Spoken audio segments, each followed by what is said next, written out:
इस कहानी को जरा ध्यान से सुनिएगा क्योंकि ये कहानी आपकी जिंदगी बदलने वाली है। एक समय की बात है, एक नगर में एक व्यापारी रहता था। वह अपने और अपने परिवार के भरण पोषण के लिए नमक का व्यापार किया करता था। उसके परिवार में उसकी पत्नी और 2 पुत्र थे। व्यापारी के दोनों पुत्रों का स्वभाव एकदम विपरीत था। जहां एक ओर उसका बड़ा पुत्र बहुत ही संकोची और शर्मीले स्वभाव का था, उसे किसी से बात करने में भी शर्म आती थी। वहीं उसका छोटा पुत्र बहुत ही बहिर्मुखी और खुले स्वभाव वाला व्यक्ति था। वह किसी के भी सामने अपनी बात कहने में संकोच नहीं करता था। लोग अक्सर बड़े पुत्र को भोला और बेवकूफ समझते थे और कई बार तो लोग उसके इस भोले और संकोची स्वभाव का फायदा भी उठा लेते थे, लेकिन वह पलटकर कभी किसी को कुछ नहीं कहता था। व्यापारी अपने पुत्र के ऐसे स्वभाव के कारण उस पर बहुत अधिक नाराज रहता था। ठीक से बातचीत ना कर पाने और शर्मीले स्वभाव के कारण व्यापारी ने कई बार अपने बड़े पुत्र की पिटाई भी कर दी थी। हालांकि बार बार उस पर गुस्सा करने और पीटने की वजह से व्यापारी के बड़े पुत्र का स्वभाव सुधरने की बजाय और खराब हो गया था। अब शर्म और संकोच के साथ साथ उसके अंदर डर भी बैठ गया था। आत्मविश्वास की कमी की वजह से बड़ा पुत्र बचपन से ही बहुत अधिक परेशान रहने लगा था। अपने डर की वजह से वह परीक्षा में याद किए हुए प्रश्नों के उत्तर भी भूल जाता था और उन्हें लिख नहीं पाता था।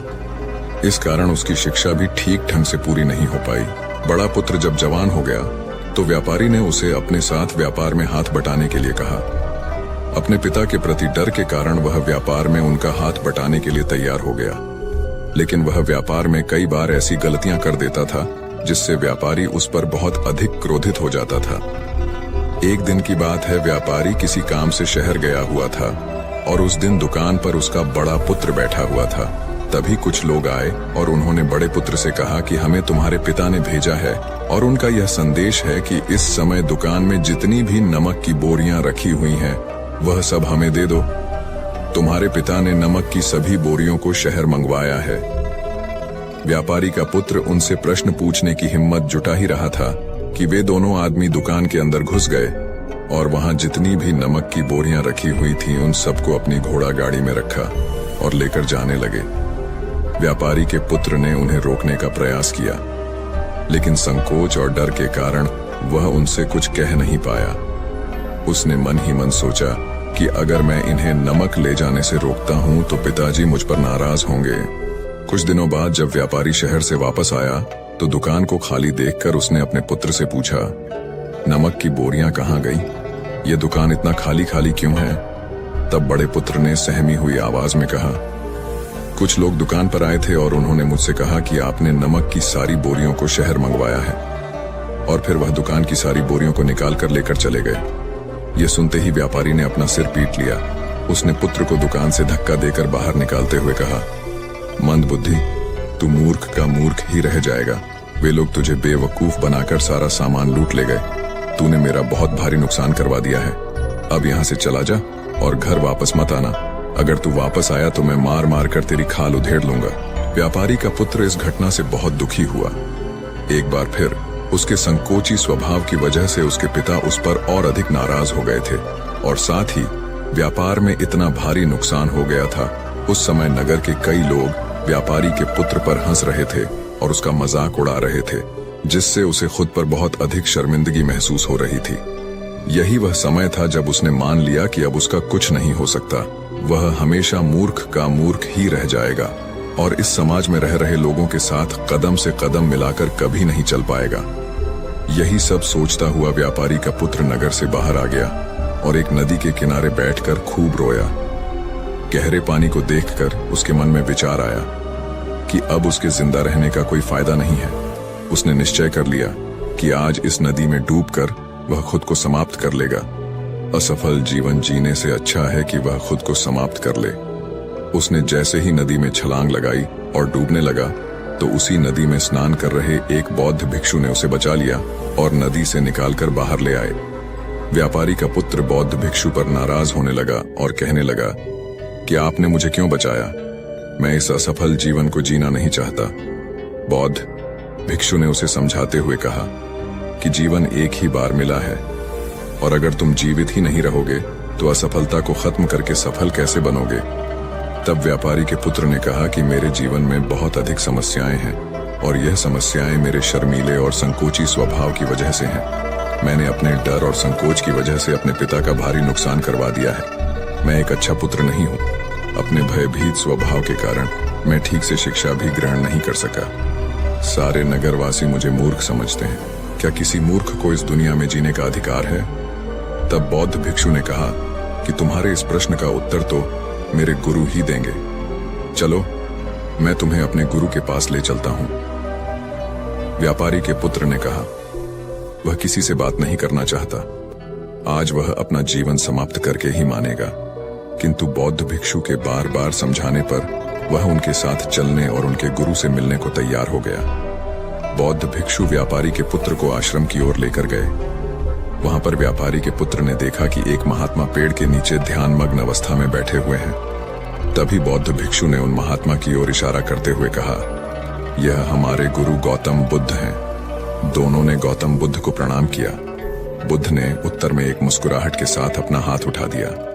वह नौजवान वहीं पर बैठ गया और बुद्ध को देखकर जोर जोर से रोने लगा। गौतम बुद्ध ने उससे रोने का कारण पूछा। तब उसने कहा कि अब आप ही मेरी आखिरी उम्मीद है। यदि आप मेरी समस्या का समाधान नहीं करेंगे तो मेरा यह जीवन समाप्त हो जाएगा। गौतम बुद्ध ने व्यापारी के पुत्र से उसकी समस्या बताने को कहा। तब उसने बताया कि किस प्रकार वह बचपन से ही शर्मीले और अंतर्मुखी स्वभाव का है। इस कारण लोग उसे मूर्ख समझ लेते हैं और उसके पिता भी उससे नफरत करने लगे हैं। तब गौतम बुद्ध ने युवक को शांत कराते हुए कहा कि मेरे पास तुम्हारी समस्या का समाधान है, जिसके बाद तुम्हारा जीवन बहुत ही आसान हो सकता है। युवक ने खुश होते हुए पूछा, क्या सच में ऐसा हो सकता है? आप बहुत ही महान व्यक्तित्व प्रतीत होते हैं। आपके तो कई शिष्य भी हैं। हे महात्मा, मैं भी आपका शिष्य बनना चाहता हूँ। क्या आप मुझे अपने शिष्य के रूप में स्वीकार करेंगे? गौतम बुद्ध ने कहा कि हाँ, अवश्य। उस युवक ने कहा, ठीक है गुरुदेव, अब आप मुझे वो उपाय बताइए जिससे कि मेरा जीवन बदल जाए। गौतम बुद्ध ने कहा, लेकिन उससे पहले तुम्हें मेरे कुछ महत्वपूर्ण कार्य करने होंगे। अगर तुम मेरे यह कार्य कर दो, तब मैं तुम्हें कुछ ऐसे उपाय बताऊंगा जिससे तुम्हारे जीवन में सब कुछ ठीक हो जाएगा और तुम्हारे पिता भी तुमसे प्रसन्न रहेंगे। गौतम बुद्ध ने आगे कहा, आज से ठीक 3 दिन बाद मैं तुम्हें ऐसे उपाय बताऊंगा जिससे तुम्हारा जीवन पूरी तरह से बदल जाएगा। लेकिन इन 3 दिनों तक तुम्हें मेरे सभी कार्य करने होंगे। मैं जैसा जैसा कहूंगा, अगर तुम ठीक वैसा ही कार्य करने में सफल रहे तो 3 दिन बाद तुम्हारा जीवन बदल जाएगा। तुम्हारा पहला दिन कल से शुरू होगा। अभी जाओ और जाकर आश्रम में ही आराम करो। अगले दिन की सुबह होते ही व्यापारी का पुत्र गौतम बुद्ध के पास पहुंचा और बोला, हे गुरुदेव, मुझे पहले दिन का कार्य बताइए। तो गौतम बुद्ध ने कहा कि आज तुम्हें 20 अजनबी व्यक्तियों से बातचीत करनी है और उनका हाल जानना है। इसका लेखा जोखा शाम तक लेकर आ जाना। व्यापारी के पुत्र को अंदर से बहुत डर महसूस हुआ, लेकिन उसने गौतम बुद्ध को हाँ कह दिया। फिर वह निकल पड़ा। 20 अजनबी लोगों से बातचीत करने शुरू में तो उसे बहुत अधिक संकोच लग रहा था। कई लोग तो उसे डांट कर भगा भी देते थे, लेकिन उसके सामने अपना जीवन बदलने का यही एकमात्र उपाय था। आखिरकार कोशिश करते हुए उसने 20 अजनबी लोगों के नाम और उनके व्यापार का लेखा जोखा प्राप्त कर लिया। शाम होने पर जब वह गौतम बुद्ध के पास पहुंचा तो खुश होते हुए उसने गौतम बुद्ध को बताया कि आज का कार्य उसने सही ढंग से पूरा कर लिया है। यहाँ तक कि कुछ लोग तो उसके मित्र भी बन गए हैं। दूसरे दिन की सुबह होते ही फिर वह नौजवान गौतम बुद्ध के समक्ष पहुंचा। तब गौतम बुद्ध ने कहा, आज का कार्य है कि तुम आश्रम में रह रहे 100 शिष्यों को संबोधित करते हुए उन्हें जल के उपयोग के विषय में पढ़ाओ। गौतम बुद्ध की यह बात सुनकर व्यापारी का पुत्र हक्का बक्का रह गया। उसने कहा कि आप मुझसे यह किस प्रकार के कार्य करवा रहे हैं? मैं अपनी शिक्षा ठीक से पूरी नहीं कर पाया हूं, इसीलिए मैं पढ़ाने का यह कार्य नहीं कर पाऊंगा। तब गौतम बुद्ध ने कहा कि ठीक है, फिर मैं तुम्हें उपाय भी नहीं बताऊंगा। व्यापारी के पुत्र ने विनती करते हुए कहा कि आप जानते हैं कि मेरी शिक्षा अधूरी है, फिर मैं बालकों को शिक्षा कैसे दे सकता हूं? गौतम बुद्ध ने हल्की सी मुस्कान भरते हुए कहा कि यहाँ सिर्फ मैं जानता हूं कि तुम्हारी शिक्षा अधूरी है, वे बालक नहीं जानते। तुम हर दिन अपने जीवन में जल का उपयोग करते हो, यही सब बातें उन बालकों को जाकर बतानी है। अंततः जब व्यापारी के पुत्र के पास कोई बहाना शेष नहीं बचा तो हिम्मत जुटाकर वह उन बालकों के पास पहुंच गया। शुरू में तो उसके हाथ पैर कांप रहे थे, लेकिन आखिरकार उसने बालकों को जल के महत्व के बारे में बताना शुरू कर दिया। उसने बालकों को जल की 5 विशेषताएं बताईं और जल्दी से वहां से भाग आया। गौतम बुद्ध के पास पहुंचकर उसने बताया कि बहुत अधिक डर लग रहा था, किंतु मैंने बालकों को जल की 5 विशेषताएं बता दी हैं। गौतम बुद्ध ने कहा कि जाओ, एक और कोशिश करके आओ। उस नौजवान ने एक बार फिर हिम्मत जुटाई और बालकों को जल के महत्व के बारे में पढ़ाना शुरू किया। इस बार व्यापारी के पुत्र को बिल्कुल भी घबराहट नहीं हो रही थी। उसने पूरे आत्मविश्वास के साथ बालकों को जल के विषय में पढ़ाया। तब गौतम बुद्ध ने उसकी प्रशंसा करते हुए कहा, तुम अवश्य ही साहसी हो। गौतम बुद्ध के मुंह से अपनी प्रशंसा सुनकर वह युवक बहुत प्रसन्न हुआ। युवक जब तीसरे दिन गौतम बुद्ध के पास आया तो गौतम बुद्ध ने उससे कहा कि आज का कार्य तुम्हें कुछ अजीब लग सकता है, किंतु आज तुम्हें अपने पिता से मिलने जाना है। गौतम बुद्ध के मुंह से यह बात सुनकर वह युवक बहुत अधिक डर गया। उसने तुरंत कहा कि नहीं, मैं अपने पिता के सामने नहीं जा सकता, मुझ में इतनी हिम्मत नहीं। गौतम बुद्ध ने कहा कि ठीक है, फिर मैं तुम्हें उपाय भी नहीं बताऊंगा।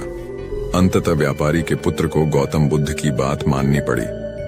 गौतम बुद्ध ने उसे समझाते हुए कहा कि अपने पिता के पास जाकर उनसे क्षमा मांगना और कहना कि वे तुम्हें एक और अवसर दें ताकि तुम खुद को बुद्धिमान साबित कर सको। गौतम बुद्ध के कहे अनुसार उस युवक ने पूरे आत्मविश्वास के साथ अपने पिता का सामना किया और उनसे क्षमा मांगी। आखिरकार व्यापारी ने अपने पुत्र को क्षमा कर दिया और उसे एक और अवसर देने के लिए तैयार हो गया। व्यापारी का पुत्र गौतम बुद्ध के पास आया और उस उपाय के बारे में पूछने लगा जिसे गौतम बुद्ध ने 3 दिन बाद बताने का वचन दिया था। तब गौतम बुद्ध ने मुस्कुराते हुए कहा कि तुमने स्वयं ही अपना उपाय खोज लिया है। तुम किसी से बात नहीं कर पाते थे, संकोची और शर्मीले थे। यह सब तुम्हारे मन में बैठा हुआ डर था और तुमने जैसे ही उस डर का सामना किया वह खत्म हो गया। जीवन में तुम्हें जिस भी काम से डर लगे उस काम को करना शुरू कर दो, डर स्वयं ही समाप्त हो जाएगा। अब वह युवक समझ चुका था कि गौतम बुद्ध उसे क्या बताना चाह रहे हैं। उसने गौतम बुद्ध का धन्यवाद किया और उनसे वादा किया कि वह जीवन में सफल होकर दिखाएगा।